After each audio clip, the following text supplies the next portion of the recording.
அரசியல் கட்சிக்கு யார் வேணால் வரலாம், வந்துட்டு போங்க சார். ஆனால் அந்த சினிமான்ற அந்த ஒரே ஒரு அந்த பிரபலம்ன்றது மட்டும்தான். இப்போ நீங்கள் கூட ஒரு கேள்வி கேட்கும்போது என்கிட்ட கேட்டீங்க, அவர் வந்து சினிமாவில் வந்து ஒரு திறமைசாலி அப்படின்னு சொன்னீங்கல்ல, அந்த திறமையெல்லாம் நம்ம வந்து ஒரு பொருட்டாகவே மதிக்கலை.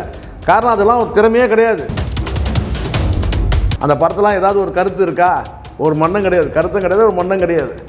ஏதோ அழகழகான அந்த பெண்களை வந்து கொண்டு வந்து இறக்கி டான்ஸ் ஆட விட்டு தொப்புளை காமிச்சு, இடுப்பை காமிச்சு, முதுகை காமிச்சு இப்படி காட்டி சும்மா படத்தை ஓட்டுறாங்களே தவிர என்ன கருத்து இருக்குது? இப்போது ராகவா லாரன்ஸ் சொல்கிறாங்க, எல்லோரும் சொல்லுவாங்களா, ஐயோப்பா இப்படிப்பட்ட ஒரு உத்தமாக இதை செஞ்சார் அப்படின்ற மாதிரி தான் இருக்குது அவங்க பேட்டி கொடுக்குது. அதுவும் யார்கிட்ட நம்ம பேட்டி கொடுத்துருக்குறாங்க? இதுதான் இங்கே ஹைலைட். இப்போ நம்ம என்ன பேட்டி கொடுத்தாங்கன்னு பார்த்தீங்கன்னா, என்னை வந்து கூட்டிகிட்டு போனார், கூட்டிகிட்டு போய் ராகவேந்திரா ஸ்டாச்சு கிட்டே என்னை நிற்க வச்சார், அங்கே வந்து என்னுடைய அழகெல்லாம் வர்ணித்தார். அப்போ நான் கேட்டதுக்கு, நான் உன்னை ஏமாற்ற மாட்டேன், உனக்கு நான் வாய்ப்பு தரேன், நான் ஏமாற்றலாம் மாட்டேன், அப்படி ஏமாற்றினா இந்த யார் ராகவேந்திரர் வந்து என்னை வந்து மன்னிக்க மாட்டார். எப்படி சாமி பேரை சொல்லி, சாமின்றது ஒரு மகான். நீங்கள்லாம் வந்து ஒரு அரசியல் கட்சி தலைவர் ஆகணும்னு சொல்கிறீங்களே, எப்படிறான்னு கேட்குறேன் நான். ஏன்னா உங்களுக்கு மனசாட்சியே இல்லையா? உங்களுக்கு குறைஞ்சபட்சம் வந்து ஒரு ஆள தகுதினா ஒரு தனி மனித ஒழுக்கம் வந்து ஒரு மினிமம் கேரண்டியாவது கொடுங்கல்ல. ராகவேந்தர் முன்னாடி சாட்சியாக வச்சு ஸ்ரீரெட்டியை வந்து நீங்கள் வந்து இப்போ நான் கேட்குறேன் சார், ஒரு வார்த்தை சிரிக்கூடாது தயவு செஞ்சு. எல்லாத்தையும் நீ அம்மா கிட்ட கேட்குறடா. இப்போ இந்த மாதிரி ஒன்று பண்ணலை, ஸ்ரீரெட்டியை பண்ணலை, அது உங்கள் அம்மா கிட்ட கேட்டியா? சரி, உங்கள் அம்மா கிட்ட கேட்க வேணாம்டா, எங்ககிட்டே கேட்டியா? மக்களே ஸ்ரீரெட்டி வந்து பார்த்தீங்கன்னா வந்து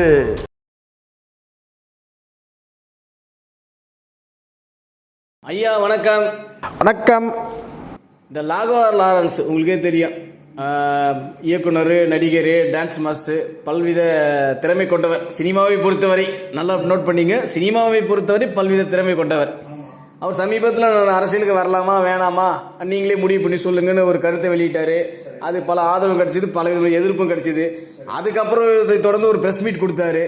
அதில் பகிரங்கமாக வச்சு செஞ்சுட்டாங்க மக்கள் எல்லாமே. ஏன்னா ஒரு உதாரணம் கொடுத்தாரு, என்னென்னா இன்னைக்கு இருக்கிற நாய்ங்க வந்து பிஸ்கட் உடைய பிரியாணி தான் சாப்பிடும் அப்படின்ற மாதிரி மக்களை கொச்சப்படுத்துகிற மாதிரி ஒரு வார்த்தையை சொல்லிட்டாரு. நீங்களே கவனிச்சிருப்பீங்க. இது நீங்கள் எப்படி பார்க்குறீங்க? எப்படி பார்க்குறது சார்? உண்மையிலே வந்து பார்த்தீங்கன்னா நேற்று இதனெல்லாம் நான் யோசிக்கிறேன். இந்த ஸ்டேட்டில் நம்ம இன்னும் எவ்வளோ நாளைக்கு வாழறது, வேறு ஸ்டேட்டுக்கு ஏன்னா ஓடி போயிடலாமா அப்படின்ற இது வரைக்கும் 55 வயசாகும் சார் எனக்கு. இது வரைக்கும் எனக்கு அந்த மாதிரி ஒரு எண்ணம் வந்ததில்லை. கமல் மீது பயங்கரமான கோவம் வந்துச்சு. விஸ்வரூபம் படம் வந்தபோது நான் இந்த நாட்டை விட்டே போயிடலான்னு சொன்னார், போயிடலான்னு இருக்கிறேன் அப்படின்னு சொன்னார். அப்போ எனக்கு பயங்கரமான கோவம் வந்துச்சு. இதுக்கு போய் வந்து பிறந்த தாய்நாட்டை விட்டு போயிட முடியுமா அப்படின்னு சொல்லிட்டு, இப்போ நம்ம தாய்நாட்டை விட்டுலாம் போக வேண்டாம், ஸ்டேட்டில் பக்கத்து ஸ்டேட்டில் எங்கன்னா வந்து நமக்கு ஏதாவது ஒரு வீடு வாடகை எடுத்துன்னு போயிடலாமான்னு யோசிக்கிறேன் நான். ஏன்னா அரசியலில் மாற்றங்கள் வரும் சார், அது நிலையானது கிடையாது. இன்றைக்கி ஆளுங்கட்சி எதிர்கட்சி ஆளுங்கட்சி மாறி மாறி வந்துகிட்டே இருக்கும். இப்போ வந்து விஜயோட புதிய ஆட்சி இருக்குது. அந்த புதிய ஆட்சியில் வந்து பார்த்திங்கன்னா கட்சியும் புதிது, ஆட்சியும் புதிதுன்னும் போது பார்த்திங்கன்னா நம்ம வந்து ஓரளவுக்கு நம்ம சகிச்சுக்கிறோம். என்னென்னு கேட்டிங்கன்னா, சரி இது இப்படி இருக்குது, நாளைக்கு மாறிடும், அடுத்த மாதம் மாறிடும், அடுத்த வருஷம் மாறிடும் கூட நகர்ந்து போகலாம். அந்த ஆட்சிக்கு முட்டு கொடுக்குறோன்னு சொல்லிட்டு வந்து சில பேர் பேசுகிறது தான் இருக்குது பார்த்தீங்களா, அதுதான் நமக்கு கடுப்பாக இருக்குது. அதுதான் நமக்கு கோவமே. ஆட்சியை வந்து பார்த்தீங்கன்னா குறைகள் இருக்குது. அது கடந்த ஆட்சியில் இந்த குற்றங்களில் வந்து பார்த்தீங்கன்னா கொஞ்சமாக நடந்தது, அதிகமாக நடந்தது. இது வந்து காலப்போக்கில் வந்து பார்த்தீங்கன்னா வந்து வெறும் ஆட்சியாளர்கள் மட்டுமே எல்லாரையும் கடந்து அதிகாரிகள் இருக்கிறாங்க, ஒரு நம்பிக்கை இருக்குது. இந்த அதிகாரிகள் இன்றைக்கி புதுசாக வந்திருக்கிறாரு, அடுத்த அதிகாரி நாளைக்கு புதுசாக வந்திருக்காரு, இந்த மாவட்ட ஆட்சியர் மாறி இருக்கிறாரு, வேற ஒரு மாவட்ட ஆட்சியர் வந்திருக்கிறாரு. இப்படி நம்ம வந்து ஆளும் வர்க்கமும் அரசியல் வர்க்கமும் சேர்ந்து தான் இங்கே வந்து மக்கள்கிட்ட ஒரு நம்பிக்கை இருக்குது. சரி, ஆட்சியாளர்கள் சரியில்லை, ஆளும் வர்க்கம் சரியில்லைனா அதிகார வர்க்கம் சரியாக இருக்கும் அப்படின்ற அந்த எண்ண பார்வையில் நம்ம கடந்து போகிறோம். ஆனால் ஆட்சியாளர்களுக்கு நாங்கள் சப்போர்ட் பண்ணுறோம் அப்படின்ற பேரில் வந்து அவங்க கேட்கவே இல்லை. அது வேறு விஷயம். எந்த முதலமைச்சர் விஜயோ அல்லது அந்த கட்சியை சார்ந்தவங்களோ, ஐயா நீங்கள் எங்களுக்கு சப்போர்ட் பண்ணுங்கலாம் கேட்கலை. ஆனால் வழியை வந்து நாங்கள் வந்து ஆட்சிக்கு முட்டு கொடுக்குறோன்ற பேரில் சில பேர் பேசுகிறானுங்க பாருங்கள். அது ராகவா லாரன்ஸாக இருக்கட்டும், இன்னொரு பையன் இருக்கிறான்ல, அந்த சின்ன பையன் ஒருத்தர் இருக்கான்ல, அந்த மகேந்திரன் ஒரு நடிகர். ஸோ இவனுங்கெல்லாம் பேசுகிறத பார்த்தாலே நமக்கு நம்ம எதுக்கு இந்த ஸ்டேட்டில் இருக்கணுமா நம்ம இனிமேல்? ஏன்னா எப்படிப்பட்ட நபர்களும் வந்து கடந்த ஆட்சியில் வந்து நான் திமுக ஆட்சியோ இல்லை அதிமுக ஆட்சியோ நான் உயர்த்தி பேசவே இல்லை. அவங்கெல்லாம் வந்து பார்த்தீங்கன்னா நம்மக்கிட்டேருந்து வேட்டியை உருவிட்டாங்க, அண்டர்வேரை விட்டாங்க. ஆனால் இப்போ இருக்கிற ஆட்சி வந்து பார்த்தா அந்த அண்டர்வேரை வந்து காட்டிக்கிட்டு கோவணத்தோடு விட்டுருன்ற மாதிரி தான் இருக்குது. சரி, அதாவது பரவாயில்ல, கோவணமாவது இருக்குது அப்படின்னு சொல்லி பார்த்தா, இது போன்ற நபர்கள்லாம் பேசும்போது நாளைக்கு நான் வந்து முதலமைச்சர் ஆகிடுவேன்ற கற்பனையில் ஒருத்தன் அரசியல் கட்சி நான் தொடங்க போகிறேன், இல்லை அதுக்கான வேலையில் இருக்கிறேன், நீங்கள் எனக்கு வந்து உத்தரவு கொடுங்க, நீங்கள் எனக்கு வந்து நான் எந்த அரசியல் கட்சியில் நான் வந்து வரணுமா, அரசியலுக்கு நான் வரணுமா வேணாமான்றதை நீங்கள் சொல்லுங்கள் அப்படின்னு சொல்லிட்டு நம்மக்கிட்டே வந்து அந்த போடுறது, இதெல்லாம் எப்படி இருக்குன்னு கேட்டிங்கன்னா, மக்களை வந்து ரொம்ப என்ன சொல்லுங்க, குறைச்சி மதிப்பிடுறதா இருக்குது. இல்லை வந்து பார்த்தீங்கன்னா மக்களை வந்து மதிக்காத ஒரு போக்கு. மக்கள்லாம் ஏதோ ஆட்டு மந்த மாட்டு மந்த, இவனுங்களாம் என்ன மனுஷங்களா இவனுங்களாம் அப்படின்னு ரொம்ப அலட்சியமாக நம்மளை டீல் பண்ணுற மாதிரி இருக்குது. அரசியல் கட்சிக்கு யார் வேணால் வரலாம், வந்துட்டு போங்க சார். ஆனால் அந்த சினிமான்ற அந்த ஒரே ஒரு அந்த பிரபலம்ன்றது மட்டும்தான். இப்போ நீங்கள் கூட ஒரு கேள்வி கேட்கும்போது என்கிட்ட கேட்டீங்க, அவர் வந்து சினிமாவில் வந்து ஒரு திறமைசாலி அப்படின்னு சொன்னீங்கல்ல, அந்த திறமையெல்லாம் நம்ம வந்து ஒரு பொருட்டாகவே மதிக்கலை. காரணம் அதெல்லாம் ஒரு திறமையே கிடையாது. இந்த பேயை வச்சு படம் எடுக்கிறேன், பிசாசு வச்சு படம் எடுக்கிறேன்னு சொல்லிட்டு அதெல்லாம் ஒரு பெரிய விஷயமே இல்லை. அது முழுக்க முழுக்க என்னென்னா, ஒரு படம் கிளிக் ஆகிடுச்சுன்னா அதே சாயலில் இறக்குறது, அவ்வளோதானே தவிர ஒன்றும் பெருசாக அதை சொல்லிக்கிறதுக்கெல்லாம் ஒன்றுமே கிடையாது. அந்த படத்தெல்லாம் ஏதாவது ஒரு கருத்து இருக்கா? ஒரு மண்ணும் கிடையாது, கருத்தும் கிடையாது, ஒரு மண்ணும் கிடையாது. ஏதோ அழகழகான அந்த பெண்களை வந்து கொண்டு வந்து இறக்கி டான்ஸ் ஆட விட்டு தொப்பில் காமிச்சு, இடுப்பை காமிச்சு, முதுகை காமிச்சு இப்படி காட்டி சும்மா படத்தை ஓட்டுறாங்களே தவிர என்ன கருத்து இருக்குது? ஒரு கருத்தும் கிடையாது. ஏதாவது புரட்சிகரமான அதில் கருத்து எதாவது இருக்குது? அது புரட்சிகரமான சாதாரண மக்களுக்கு ஏதாவது கருத்து இருக்குது அந்த படத்தில்? ஒன்றும் கிடையாது. நடிகைகளை வந்து பார்த்தீங்கன்னா வந்து கொண்டு வந்து இறக்கி அதுங்களை வந்து கவர்ச்சியாக காட்டி, கவர்ச்சின்றதை தாண்டி ஆபாசமாக காட்டி பணம் சம்பாதிக்கிறதுக்கு ஒரு சரி போகிறானுங்க. 10ஓட 11 எத்தனையோ படங்கள் வருது போகுது. ஆனால் அதை மட்டுமே வந்து பார்த்தீங்கன்னா மூலதனமாக வச்சுக்கிட்டு நான் அரசியல் கட்சி தொடங்கலான் இருக்கிறேன், அல்லது அரசியல் கட்சியில் சேரலான் இருக்கிறேன், நான் அரசியலுக்கு வரலாமா வேணாமா அதை நீங்களே சொல்லுங்கள் அப்படின்னு நம்மக்கிட்ட கேட்கும்போது அப்போ தான் நமக்கு கடுப்பாகும். சார், இவருடைய ஒரு பக்கம் வந்து வெளியுறவு தெரிஞ்சுது, இவருடைய மறுபக்கம்னு ஒன்று இருக்குது. உங்களுக்கு எல்லாருடைய மறுபக்கம் வந்து யாருமே வந்து பெருசாக தெரியாது. அது யாராச்சும் சொன்னால் மட்டும்தான் நம்மளால் அதை தெரிஞ்சுக்க முடியும். அதே மாதிரி சும்மா உடனே அவங்க மேலே யாரும் குத்தம் சொல்லிட முடியாது. ஏதாச்சும் ஒரு வகையில் பாதிப்பு அடைகிறவங்க தான் சொல்லுவாங்க. ஒரு சின்ன விஷயம் இருக்கும், பெரிய விஷயம் கூட இருக்கும். சமீபத்தில் நடிகை ஸ்ரீரெட்டி, உங்களுக்கே தெரியும், ஒரு டைமில் வந்து பயங்கர கான்ட்ரவர்சியாக இருந்தது அவங்க விஷயம். இங்கே தமிழ்நாடும் சரி ஆந்திரா சரி பயங்கர கான்ட்ரவர்சியாக உருவாச்சு. அவங்க எப்போதோ அளித்த ஒரு பேட்டி வந்து இப்போ வைரல் ஆகிட்டு இருக்கு. என்னென்னா, ராகவா லாரன்ஸ் வந்து நான் வந்து ஒரு மீடியேட்டர் மூலயமா போய் சந்தித்தேன், நான் பல விஷயங்களையும் அவருக்காக செஞ்சு கொடுத்தேன், ஆனால் இன்னைக்கு வரைக்கும் அவர் என் ஃபோன் கூட எடுக்க மாட்டேன்றாரு அப்படின்ற மாதிரி வந்து அவங்க சொல்ல. ஏற்கனவே ஸ்ரீரெட்டி வந்து பல பேரை சொல்லியிருக்கிறாங்க, உங்களுக்கு தெரியும்னு நினைக்கிறேன். அவங்க பெரிய லிஸ்ட்டே இருக்குது அவங்ககிட்ட. அதில் குறிப்பாக வந்து முக்கியமான நபர்கள்னால் விஷால் வந்து ஏற்கனவே பேசியிருக்கிறாங்க. விஷால் குறித்து ரொம்ப என்ன சொன்னால் ஒரு ஆபாசமாக கூட சொல்லியிருக்கிறாங்க சில விஷயங்கள். அதுக்கு பிறகு வந்து இப்போது ராகவா லாரன்ஸ் சொல்கிறாங்க. எல்லோரும் சொல்லுவாங்களா, ஐயோப்பா இப்படிப்பட்ட ஒரு உத்தமமாக இதை செஞ்சார் அப்படின்ற மாதிரி தான் இருக்குது அவங்க பேட்டி கொடுக்குது. அதுவும் யார்கிட்ட நம்ம பேட்டி கொடுத்துருக்குறாங்க, இதுதான் இங்கே ஹைலைட்டு. பேட்டி கொடுத்த நபர் வந்து ஃபெலிக்ஸு. சில வருடங்களுக்கு முன்னாடி கொடுத்துருக்குறாங்க. அந்த ஃபெலிக்ஸ் தான் இன்றைக்கி வந்து விஜய் கட்சியில் ஒரு முக்கியமான ஒரு தேசிய செய்தி தொடர்பாளர். இப்போ வந்து இவர் யார்கிட்ட நான் பீடிகை போட்டுக்கிறாருன்னா, இந்த ராகவா லாரன்ஸ் வந்து நான் திருச்சி கிழக்கில் நிற்கிறேன், நண்பர். யார் நண்பர்? முதலமைச்சர் வந்து எனக்கு நண்பர், அதனால் நான் வந்து டிவிக்கில் வந்து இணைய போகிறேன்ற மாதிரி சமிக்கையாக வந்து சொல்லிட்டு இருக்கிறாரு. விர்ச்சுவல் வாரியர்ஸ் எல்லோரும் வந்து கேட்டால் அண்ணா வாங்க அண்ணா வாங்கன்னு கூப்பிட்றாங்க. ஆனால் இந்த காணொலியில் பார்த்தீங்கன்னா ஸ்ரீரெட்டி வந்து ஒரு நேர்காணல் கொடுக்குறாங்க. அவங்க என்ன நேர்காணல் கொடுக்குறாங்கன்றதை நம்ம பேசுவோம். ஆனால் அந்த நேர்காணல் யார்கிட்ட கொடுக்குறாங்கன்னா ஃபெலிக்ஸ் ஜெரால்டு. ஃபெலிக்ஸ் ஜெரால்டு யாருன்னு கேட்டால் தாவேக்கால தேசிய செய்தி தொடர்பாளர். இப்போ நம்ம என்ன பேட்டி கொடுத்தாங்கன்னு பார்த்தீங்கன்னா, என்னை வந்து கூட்டிகிட்டு போனார், கூட்டிகிட்டு போய் ராகவேந்திரா ஸ்டாச்சு கிட்டே என்னை நிற்க வச்சார், அங்கே வந்து என்னுடைய அழகெல்லாம் வர்ணித்தார். என்ன அழகை வர்ணித்தார்ன்றது அவங்க சொல்கிறாங்க. நான் சொல்கிறேன் எனக்கு அது சரியாக இருக்காது. அவங்க என்னெல்லாம் அழகுன்னா வந்து கேட்டினா உடல் அங்கங்களை வந்து வர்ணித்தார். கண், வாய், காது, மூக்கு, இதெல்லாம் வாய் எல்லாத்தையும் விவரிச்சுட்டு அதுக்கப்புறம் என்னை வந்து அடுத்த ஸ்டெப் சொன்னார்.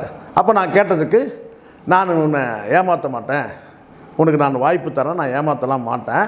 அப்படி ஏமாற்றினா இந்த யார் ராகவேந்திரர் வந்து என்னை வந்து மன்னிக்க மாட்டார்.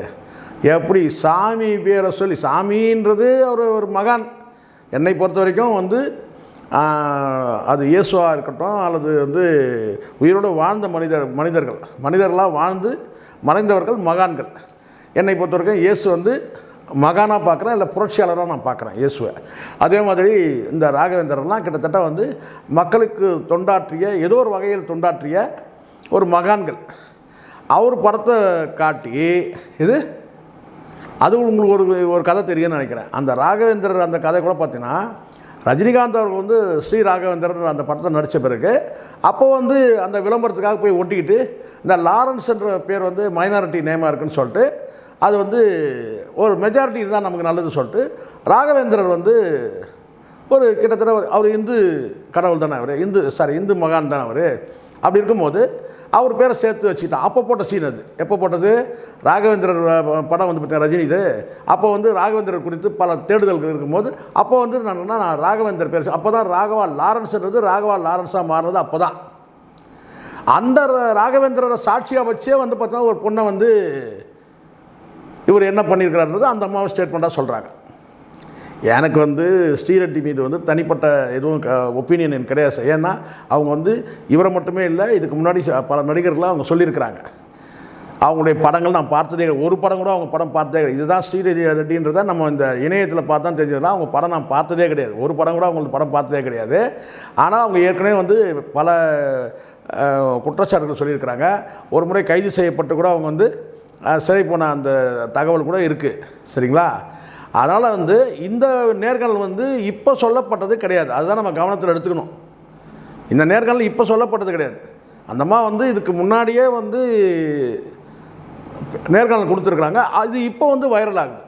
இப்போ நான் என்ன கேட்குறேன்னா, நீங்கள்லாம் வந்து ஒரு அரசியல் கட்சி தலைவர் ஆகணும்னு சொல்கிறீங்களா, எப்படிறான்னு கேட்குறேன் நான். ஏன்னா அவங்களுக்கு மனசாட்சியே இல்லையா அவங்களுக்கு? குறைஞ்சபட்சம் வந்து ஒரு ஆள தகுதினா ஒரு தனி மனித ஒழுக்கம் வந்து ஒரு மினிமம் கேரண்டியாவது கொடுங்கல்ல. ராகவேந்தர் முன்னாடி சாட்சியாக வச்சு ஸ்ரீரெட்டியை வந்து நீங்கள் வந்து ஒரு உனக்கு வந்து பார்த்தீங்கன்னா வந்து உன் வயப்படுத்துகிறேன் அப்படி தான் சொல்கிறாங்க. சரிங்களா? நம்ம கொச்சையாக பேசக்கூடாதுன்னு பார்க்குறோம். இது எப்படி சரியாக இருக்கும்? நீங்கள்லாம் எப்படின்னா ஒரு தலைவராக வரீங்க? மக்கள் என்ன தானே நினச்சிட்டு இருக்கீங்க? மக்கள் அடுத்த ஜெனரேஷன் ஒழுக்கம் வேணுமா வேணடா? உங்களெல்லாம் பார்த்து அடுத்த ஜெனரேஷன் என்னடா ஆகும்? நாளைக்கு வரக்கூடிய பிள்ளைகள், வளரக்கூடிய பிள்ளைகள்கிட்ட அடிப்படை ஒழுக்கமே இல்லாத போயிடுமாடா உங்களெல்லாம் வந்து தலைவராக எடுத்துக்கிட்டு? என்ன நடக்கும்னு பாருங்கள். நீ வேற வந்து மக்கள்கிட்டயே கேட்குற என்னென்னு. இப்போ நான் கேட்குறேன் சார், ஒரு வார்த்தை சிரிக்கூடாது தயவு செஞ்சு. எல்லாத்தையும் நீ அம்மா கிட்டே கேட்குறடா. இப்போ இந்த மாதிரி ஒன்று பண்ணலை, ஸ்ரீரெட்டியை பண்ணலை, அது உங்கள் அம்மா கிட்டே கேட்டியா? சரி, உங்கள் அம்மா கிட்டே கேட்க வேணாம்டா, எங்ககிட்டே கேட்டியா? மக்களே ஸ்ரீரெட்டி வந்து பார்த்திங்கன்னா வந்து அவங்களுடைய இது அப்படி இருக்குது, அது இப்படி இருக்குது, இது இப்படி இருக்குது, அது அப்படி இருக்குது. அப்போது அப்படிப்பட்ட ஸ்ரீரெட்டியை வந்து நான் வந்து கமாய் பண்ணலான்னு இருக்கிறேன். ஒரு வார்த்தையை போட்டுங்க, கர்மா நம்ம என்ன சொல்லுது, கமாய் பண்ணுறதுக்கு உங்ககிட்ட இருந்து எனக்கு ஒரு உத்தரவு வேணும். நான் கமாய் பண்ணலாமா வேணாமா அப்படின்னு எங்களை கேட்டியா? அரசியலுக்கு வரணும்னா எவ்வளோ பில்டப் பண்ணுற? நான் இங்கே சேரலாமா, அந்த கட்சியில் சேரலாமா? அம்மா எனக்கு தெய்வம், அம்மா வந்து உத்தரவு கொடுத்துட்டாங்க நீ அரசியல் கட்சி வான்ட்டு. நீங்கள் வந்து நான் வரலாமா வேணாமா சொல்லுங்க. நான் இப்போ நீ கேட்கணும்ல, ஸ்ரீரெட்டியை வந்து கமாய் பண்ணும்போது எங்களை கேட்டியா? சொல்லுங்கள். இப்போது கடந்த காலத்தில் வந்து ஒவ்வொரு மனிதனுக்கும் பிரச்சனை இருக்குது சார், நீங்கள் வந்து ஏன் விவாகரத்து பண்ணீங்கன்னா நாங்கள் கேட்கல, அது உங்களுடைய தனிப்பட்ட விஷயம். ஆனால் இப்போ எல்லாத்தையும் கேட்குறோம். மனைவி விவாகரத்து பண்ணும்போது என்கிட்ட கேட்டியா? ஏன் கேட்கல? உங்கள் வாழ்க்கையில் ஒரு முக்கியமான முடிவு எடுக்கும் போதெல்லாம் எங்களை கேட்குறீங்க சார். நீங்கள் மக்களை கேட்குறீங்கள? மனைவி வந்து விவாகரத்து பண்ணும்போது கேட்டியாடா எங்களை? ஸ்ரீரெட்டியை வந்து கமாய் பண்ணும்போது கேட்டியா எங்களை? இதெல்லாம் கேட்டியா என்கிட்ட? அரசியல் வரும்போது மட்டும் எங்களை பார்த்தா இழிச்சவன் மாதிரி தெரியுது, இல்லை ஆட்டு மந்தம் மாட்டு மந்த மாதிரி தெரியுது. மக்களை பார்த்தா கேவலமான மனிதர்களாக தெரியுது மக்களை பார்த்தா. இப்போ நான் வந்து அரசியலுக்கு வரலாமா வேணாமா? மனிதராக இல்லை, நீ நாயாக தானே எங்களை மதிச்ச, மனிதராக கூட மதிக்கலையே நீ. நாய்க்கு சம்பவம் நினச்ச, அதுவும் வார்த்தையிலே வெளிப்பட்டுத. அதுவும் பிரியாணி பிஸ்கட் சாப்பிட்ற நாய், பிரியாணி சாப்பிட்ற நாய், எங்கே அதுலேயே பிரிவு, எங்கள்லேயே பிரிவு, மக்கள்லேயே பிரிவு. இதில் வேறு வந்து பார்த்தீங்கன்னா நான் அரசியல் களத்துக்கு வந்தேன்னா என்னை அடின்னு அடிக்க ஆரம்பிச்சிட்டாங்க. உன்னை வந்து ஒரு சீண்டவே விரும்பலை யாருமே. நீ பேசுன ஒரு வார்த்தை தான். இப்போ இதுக்கு விளக்கம் சொல்லுவியா? ஸ்ரீரெட்டிக்கு பதில் சொல்லுவியா? இப்போது எவ்வளோ நயவஞ்சகமாக ஒரு வாய்ப்பு கேட்டு வந்த பொண்ணை கொண்டு போய் ராகவேந்திர சிலைக்கு முன்னாடி நிற்க வச்சு அழகை வர்ணித்து அதுக்கப்புறம் படுக்கையில் வீழ்த்தி என்னென்னலாம் பண்ணியிருக்கிற. இப்போ வாய் திறந்து பேசுவியா நீ? இதெல்லாம் அம்மா கிட்ட கேட்டடா செஞ்ச, இல்லை எங்கள் கிட்ட கேட்டா செஞ்ச? இப்போ புரியுதுங்களா எப்படி காம லீலைகள் வெடித்து வெளியே வருது பாருங்க. ராகவா லாரன்ஸின் காம லீலைகள், காம கொடூர லீலைகள் வருதா வெளியில்? நீ எல்லாம் நாட்டை ஆளணும்னு ஆசைப்படுற. இல்லை சார், நாம் என்ன கேட்குறேன்னா, வெளி தோற்றத்துக்கு தான் வந்து நல்லவர்கள் மாதிரி வேஷம் போடுறாங்களா அப்படின்ற மாதிரி கேட்க தோணும் சார். இங்கே நான் தவிர்க்க முடியாமல் சொல்கிறேன் சார். இதில் ஒன்றும் இந்த ஆண் பெண் பாரபட்சம்லாம் பார்க்காம நான் சொல்கிறேன். குறிப்பாக ஆண்களில், நம்ம ஆண்களாக இருந்தால் ஆண்கள் இடத்துலேருந்தே பேசுவோம். ஆண்களில் பல பேர் பசுத்தோல் போர்த்திய புலின்னு சொல்லுவாங்க. பல மிருகங்கள் இருக்குது, ஆனால் மேலே இருக்கிற அந்த உடை மட்டும் பார்த்திங்கன்னா வெள்ளையாக இருக்கும், ரொம்ப அப்பாவியாக இருப்பான். ஆனால் 4 சவுத்துக்குள்ளே வந்து கர்ண கொடூரமானவனாக இருப்பான். இப்போ இந்த ராகவா லாரன்ஸ் எல்லாம் வெளில பேசும்போது பார்த்தீங்கன்னா அப்படியே தங்கச்சி இன்னும் அது இன்னுமா இது இன்னுமா அப்படியே அப்படி. ஆனால் எவ்வளோ கொடூரமானவனாக இருந்திருக்கிறான் பார்த்தீங்களா? இன்னும் பல விவகாரம் வெளியே வரும். இன்னும் பலரும் பேசவே இல்லை. இப்போ தான் ஒரு பெண் வந்து ஸ்ரீரெட்டி வந்து பேச ஆரம்பிச்சிருக்கிறாங்க. இன்னும் கூட நடித்த நடிகைகள் எல்லாம் இனிமேல் தான் வெளியே வரும் எல்லாமே. இவனுக்கெல்லாம் ரொம்ப நல்லவன் மாதிரி வேஷம் போடுறவனுங்க சார். அதுவும் இந்த சினிமாவில் நான் சொல்கிறேன், பல வந்து நடிகைகளை வந்து வேட்டையாடக்கூடிய மிருகங்கள் நிறைய பேர் இருக்கிறானுங்க. எல்லாரையும் சொல்ல, பரவலாக சொல்கிறேன். பலர் வேணால் போட்டுங்க. இரவு நேரத்தில் குடிச்சிட்டு மிருகத்தை விட மோசமாக வேட்டையாடுவானுங்க. எப்படி வந்து ஒரு ஆட்டையும் மானையும் வந்து புலியும் சிறுத்தையும் அல்லது வந்து சிங்கமும் எப்படி வேட்டையாடுதோ அந்த மாதிரி தான் வந்து இவனுக்கு வந்து நடிகைகளை வேட்டையாடணும். அவ்வளோ கொடூரமானவனுங்க இவனுங்க. இவனை பற்றி எல்லா கதையும் தெரியும் எனக்கு, நிறைய வந்திருக்கு கதை. சரி சார், நம்ம தொடர்ந்து பேசுவோம். அவர் அடுத்து என்ன ஸ்டெப் முன்வைக்க போகிறாருன்றது. Thank you very much sir. Thank you. நன்றி சார். இது போல பல வீடியோக்களை கண்டு மகிழ எங்களது ரீசன்ட் வாய்ஸ் சேனலை மறக்காம சப்ஸ்கிரைப் பண்ணுங்க.